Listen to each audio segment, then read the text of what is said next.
For nearly 50 years, people in the United States and countries around the world have been celebrating Earth Day. What about the other 364 days of the year? We should celebrate it then too.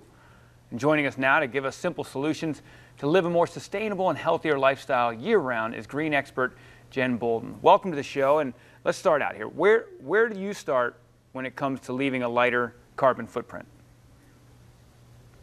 Well, people get overwhelmed, but I tell them it can be really simple. Just make a few little shifts in your habits, like eat a little bit less meat, repurpose absolutely anything is great for the environment. But the best place to start is actually in your own home to do some simple but powerful changes.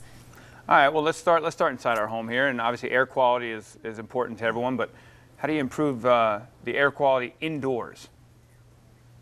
Yeah, because that can actually be worse than outdoors, Curtis. So the best place to start in your home for improving your indoor air quality is actually in your kitchen, because your cooking is going to emit a lot of toxins and odors.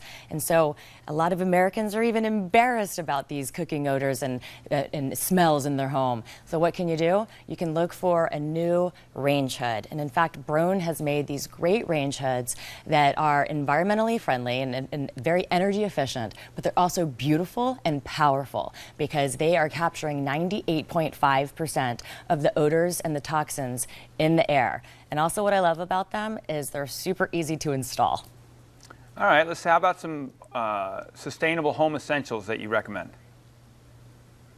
Yeah, I do that a lot. I have a lot of products that I recommend. However, the one I've most recently fallen in love with is right here. It's Red Land Cotton, and they are a family-run farm in Alabama. So all the jobs are staying here in the U.S., plus they're not having to ship anything from China, so that's reducing the carbon footprint. But they're also going above and beyond. So, for example, they're not using formaldehyde in the resin to keep this wrinkle-free. And they're practicing sustainable farming practices like no-till farming, which is going to keep all the nutrients and the water in the soil. They're also not irrigating. They're just using the natural rain to bring water to these cotton crops, which is great. More drinking water for us.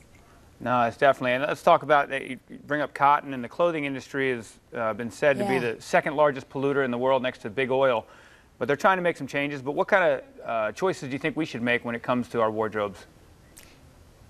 That's a great question. It's a real hot topic. You're right on point with that, because a lot of our fabrics have shifted to the synthetic fabrics like nylon and spandex. You know, it's like all hello yoga pants. And what's happening is every time you wash these synthetic fabrics, they're releasing a lot of microfibers. And microfibers are plastic based, so they're not biodegrading in the environment, which means they're so tiny, they're slipping through the washing machine, into the rivers, into the ocean, and even into the fish we're eating. This is such a problem that Patagonia did a recent study and found that in one fleece jacket, it's releasing 250,000 particles into our water system. So, like you said, what can we do? We can look for natural fibers when we're making our clothing decisions, like cotton. Cotton I love, it's durable, it's gonna last, it's gonna biodegrade, and things like denim are fantastic because denim lasts forever, but when you're done with that style or when you're done with your jeans for whatever reason, you can actually upcycle them